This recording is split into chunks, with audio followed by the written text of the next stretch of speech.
Welcome to Theatrefest 2021. This year's festival is on a pay-what-you-will basis. To donate, please visit theatrefest.co.uk and click donate in the menu bar. We'd like to say a huge thank you to our festival sponsors, Taylor Homes, and to Fullerbrook, who funded the purchase of equipment to make this happen.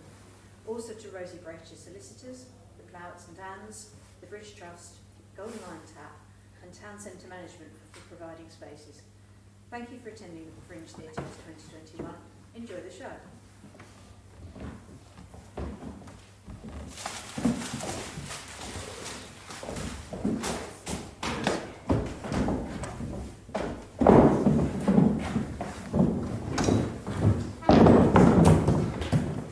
Come on in, take a seat. Well. I'll be bugging. Customer. Not so many of you lot about these days, you know. Not between all the stuff with old Ollie Cromwell and all that other stuff with, well, you know all about that, don't you? You here to see the doctor then? Yeah, of course you are. Everyone's here to see the doctor. He's a wonder, sir, he really is. Got blotches on your arse? He'll sort you out. Yeah? Bit of a temperature? No worries, we've got all the spiders you can swallow. And if you've got worms in your gut, we've got a special tonic that will sort that right out. It's actually horse piss and nightshade, but don't go telling people that. They'll all want to taste. Oh, but you're not here about blotches or worms, are you? No, I can tell. You're here about the buboes and the fever and the chills, ain't you? Yeah? I just got over a bad case of it myself, actually. I mean, you should have seen the state of me before I came to see the doctor here. Yeah, but look at me now. Fit as...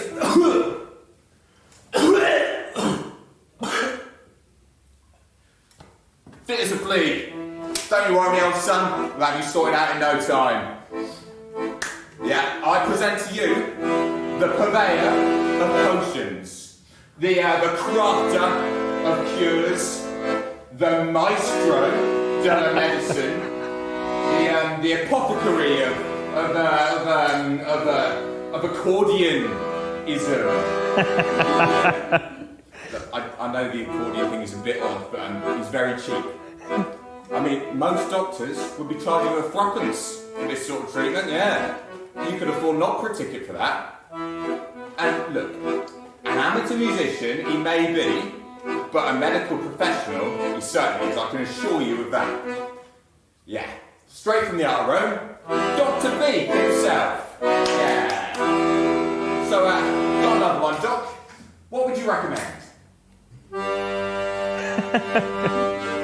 Oh yes, very nice, I concur. Feast your eyes. It's a very old-fashioned abracadabra charm. And what you want to do with this, right? You want to pop this round your neck like so. Keep it on for about a week.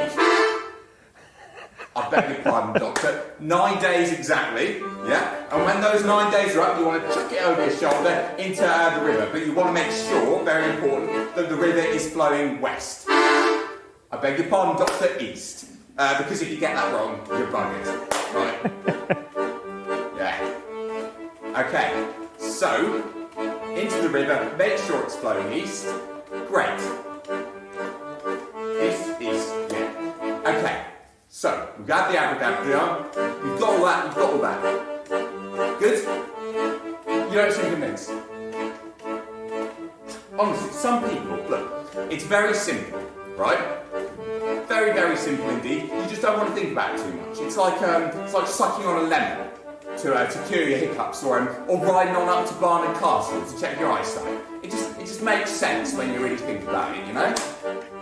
Honestly, you watch one episode of House, and you think you're trained doctors, honestly. Right, suit yourself. What else you got in there, Doc? Something for the skeptics. Oh, that's the ticket, yes. Lovely, there's the little blighter. Now, I'm sure you recognise this little fella. Now, what you want to do with him, right, you want to plop the fella's appetite, like so, and then you want to place his rectum against the buboes, and you want to hold it there for a little while. How long is a little while, Doctor? Thank you. Until it dies. Why? Let me explain. Here comes the science of it, right? As we all know, the chicken breathes through its beak and its cloaca. That is a medical term. It means arsehole, right? So, you place its rectum there, you hold its beak shut, and it has to breathe through its cloaca. And what that does, you see, is it sort of sucks all of the plague out. Yeah. More suction power, I hear you crying. Well, I think we can arrange that, can't we, Doc? Yeah, I think more suction power we do indeed have. Leeches! Yeah, there we are. Best little parasites in the whole country, these are, yeah. Well, apart from the ones in Buckingham Palace. That was a cheeky little parliamentarian joke you there. Don't get to have an old King Charlie now, yeah? I like mine where it is, thank you very much. Anyway, what you want to do with these, you want to apply one or two, once or twice a day in between meals. And between the leeches and the chicken in your armpits. What's that, sorry? Oh, the beavers aren't in your pits. Ooh. Oh, they're down there. Well, that is awkward, but the principle remains the same. So between the chicken on your, you know, and the leeches and the abracadabra thing, you'll be right as rain in no time. Sure you will, yeah. You're welcome. You're very welcome. And if none of this works, God forbid, you can always try prayer. Yeah, very popular. It's prayer. Yeah, lots of people swear by it. Of course, the only problem with prayer is that if it doesn't work, that sort of means God hates you. And, well, actually, we can do something about that because we know a very good priest, don't we? We don't know a very good priest. I'm sorry, what are you trying to say, Doc? Oh, the priest is dead. Oh, well, that's unfortunate. I suppose he wasn't a very good priest. In that case, you're left with self-flagellation. Yeah, a lovely bit of self-flagellation. Me and the dog, we do a discount on whips. What you want to do is, you want to take a layer of flesh or two off your back every morning, and you want to keep apologising to the dog for being such a bastard all your life. Yeah. And then maybe, probably, he'll show you some of that mercy and forgiveness we all love him so much for, won't he? Maybe, probably. Of course, you could always just stick with the medicine. And if the worst should come to the worst, you know the drill. Take yourself away, shut all your doors, and die in peace.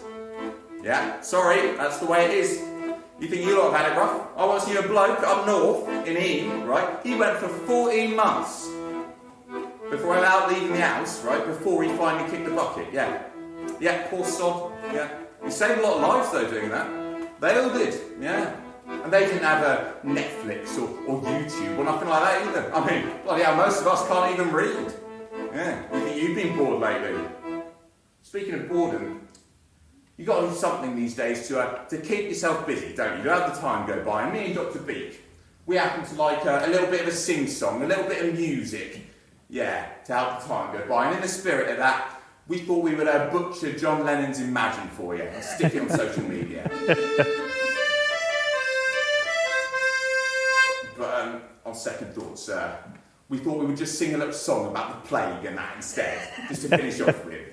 Sound good? Yeah, alright, don't take it away. Feeling peaky? Doctor Beake, he's got something for your ills. Cough it up, though it'll cost you no NHS to foot the bills.